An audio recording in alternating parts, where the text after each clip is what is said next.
Welcome to the Peoria Art Guild.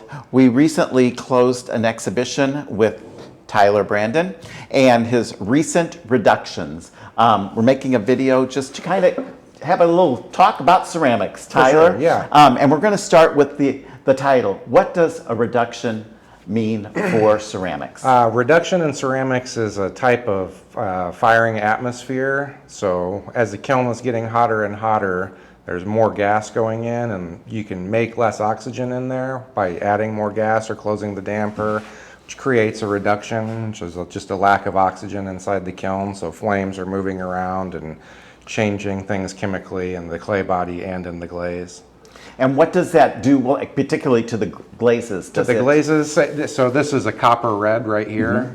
And if it doesn't get reduced fully, then it's this color, like a green haze. But if it's reducing properly, then it becomes red. And So same with a lot of these oxidation different glazes. and all that kind of works Yeah. in favor of unique Yeah, sometimes. pieces. Sometimes if you're Unique going for pieces. fully solid red, you want it to be reducing everywhere. But sometimes I like the variation, and I think it's cool, and it does give every piece a unique quality. And I think that's one of the things. You are a ceramicist. A lot of your work is very functional, Yeah, very much almost all about of it. pottery. Yep. But on the other hand, Jeff and I look at your work and a peer and a colleague and a teacher of yours, Randy Carlson's work, and we look at them more as sculptural.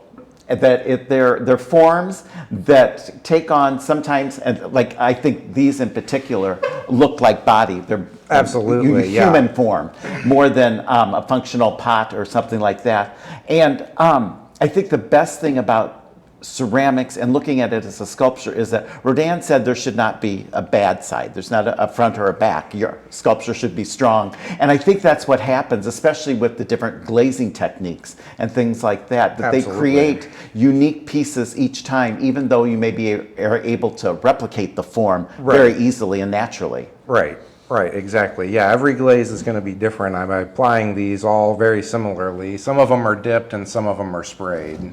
But yeah, the flames do a lot. Really makes things unique. When you're sitting at your wheel or your hand constructing even, what is the first inkling that you have? What makes you decide whether it's going to be a big vessel or a small vessel, whether it's going to be, functional or whether it's going to be more sculptural? I think a lot of things make me decide that, like how my body feels. If I'm tired, I'm certainly not going to throw big stuff because it's a lot of physical work for wedging, and all of it is just really physical. But yeah, if you're feeling good, then wedge up and throw big ones. If you're tired, then throw smalls. And do you like doing the forms that we were saying, the maybe figurative are more ones? representational of something other than a functional piece? Yeah, I do I think they naturally make themselves too. That's what I let these these forms do, is I'll throw the tall cylinder and stretch it as far as I can, and I just let it become what it wants to be, refining So it it gains the whole its way own up. identity, basically, absolutely. and everything. This is the piece that we had on the card, which is just a fabulous urn-like shape. But can you explain how you made this in particular when we get to this point? Yeah, this would be like a Greek-influenced amphora type shape, but I side-fired this. I do this with a lot of different things and for a lot of different reasons. Some just being I want to really get it in this firing, and we only have a space that's this big and not tall enough, so I say, well, we'll put that on a tripod of shells, and the calcium left behind on the shells really creates an exceptional imprint, and it's more than an imprint, it's almost like a fossil on the piece. That's a very apt description. That's wonderful. A good description of how the flame was moving through. You can just tell how the flame was hitting that and barely getting through, so it wasn't reduced right there, but all around it was. That's definitely one that could never be replicated. And does that give you great satisfaction? Yeah. How often, though, is it hard to part with something that it was really initially, is special? When it works, it works.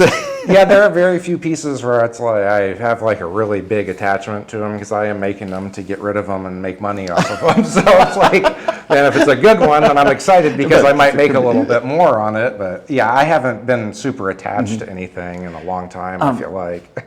One of the things that we did have, we had a number of pieces of this copper oxide, is it, or whatever? On the accenting and glaze? then the gestural, the calligraphies basically that Yeah. you placed on all those pieces was really quite unique. Is that where did you get that imagery? I started with doing dots on stuff, and then that evolved into these circles, and I just like trying to make them as perfect as possible, and like one big stroke with the calligraphy style brush. It was just like a challenge for me.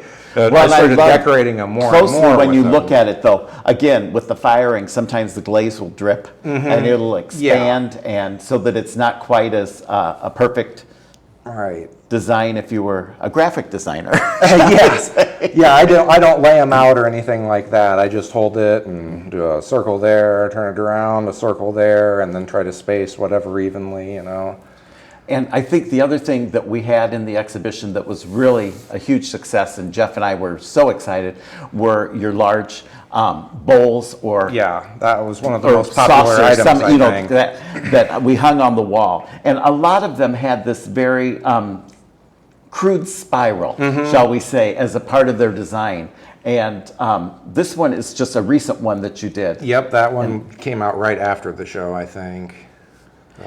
And then I know that we have a few new pieces here that you're working on, Yep. which are raku firing. Can you Raku give firing. us a quick little Reader's Digest on what raku Yeah. firing is? So glazed them right before the firing, put all 4 of these guys into the kiln together and quick fired it up in less than an hour, or roughly an hour, because they were a little larger, to about 1850 degrees. I just keep an eye on them, checking the glaze every 5 to 10 minutes, seeing how the melt is, and when everything's glassy and glossy, I crank this thing up, open it, and pull them out and put them in different cans full of sawdust and different combustibles. This time I experimented with 2 cans with sawdust mixed with motor oil, which burnt a long time and reduced really hard, and definitely And what gave does it that a do? good What does effect. that do to the clay body? I mainly wanted to do it with this one because I wanted these cracks to show more. Like in a crackle glaze, it has to have a really heavy post-fire reduction in the can to get the carbon into those like little cracked and crazed spots on this. So It's that a lot was of the main. science, Yeah, right? that It's a lot of lot of science and some planning and also lots of chance.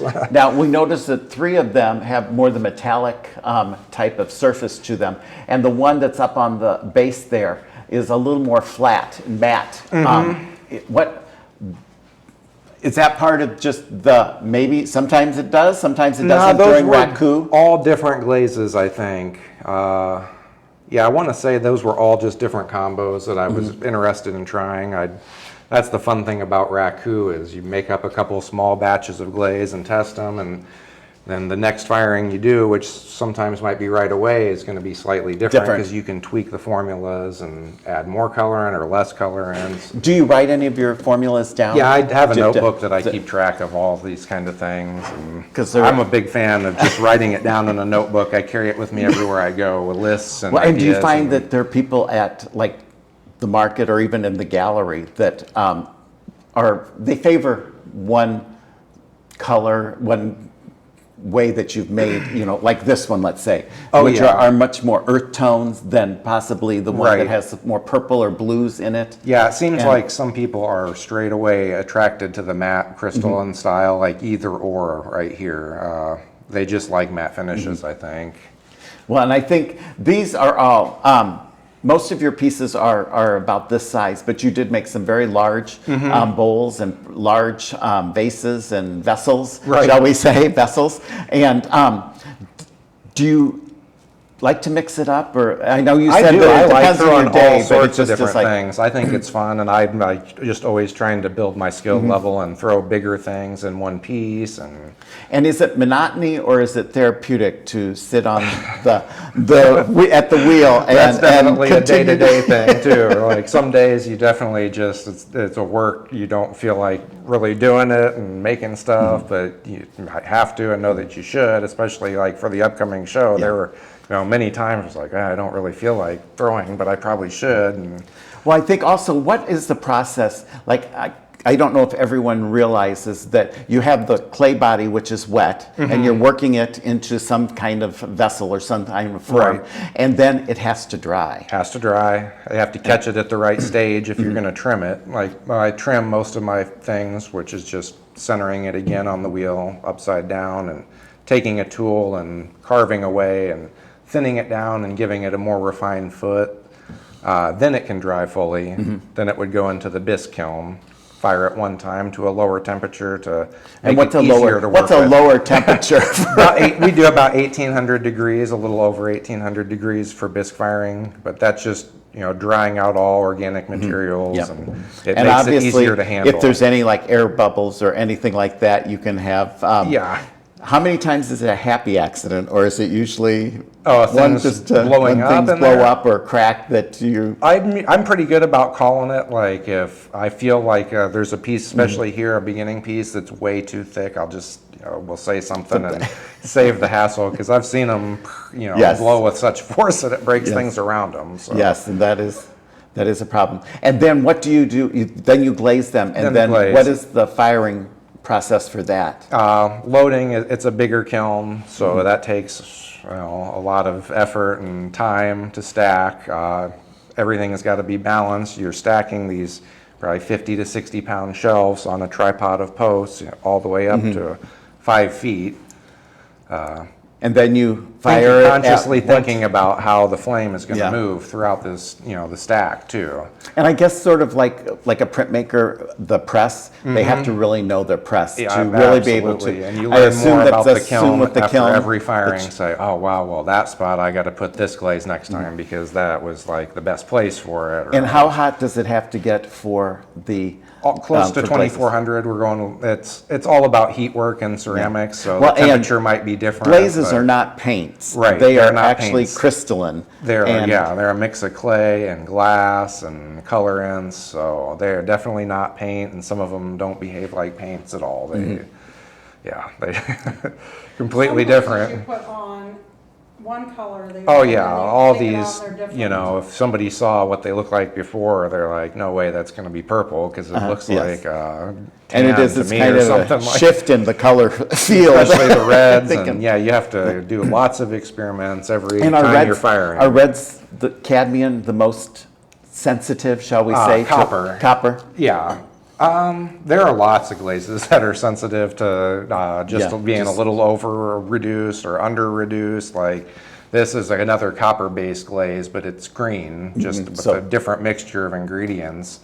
But yeah, this can become a lot of different colors and turn from anything matte to semi-gloss and green to like almost a purple color. So Well, and I see over there that you started a few more of your shallow bowls, large works those there. were so popular, I had to make a few more. And those are in the working stages. Yeah, they're still of it. wet. I'm hoping to dry them out today or this week. I think I And threw some of them last night and I some don't of know them 2 if nights ago. Shannon can get real So close, these- but they're, These swirls in them, Yeah. is that part of the design, or Yeah. is that just? Yeah, that's slip. I was Okay. playing around with squirting slip on out and of a spray bottle. Slip is a very thin down clay body that Yep. you can actually paint and manipulate. Yeah. Much easier than actually glazes, really. Right. You can get that painterly effect. Absolutely. Well, Tyler, we've really appreciated all the work that you did for the exhibition. Yeah, it was a and great then, show. I'm glad to the do fact it. that you also teach here, and if anyone is interested in getting to know clay better, Yeah. there's no one better than Yeah, you to we teach have 4 that. classes going a week. Yeah, 4 classes a week nights. right And now, every evening. So Yeah. please give us a call if you're Yeah. interested in Well, clay, on the and website. go to the website and sign up. But thank you, and Yeah, we're thank you, looking for guys. many, many more really remarkable vessels. Yeah. Classes fill up fast. Classes do. Yeah, PeoriaArtGuild.org. And also one more thing, so one of these is going to be in the Ken's Friend auction. Yes. So probably one of the raku pieces. So, Yep, one of the raccoons is going we're trying in. to Haven't fully decide. decided yet, but Decided, but they're some super cool pieces. So we appreciate you, Tyler. You have been here since 2019? yeah, I haven't. I'm not even sure. But that sounds about right. That sounds good. I'd That say sounds about good. 3 years. So yeah, I so think since that's. I've been here, so yeah, Yeah. you're awesome. So And thanks, and yeah, if you have any questions, let us know here at the Guild. Have a great evening.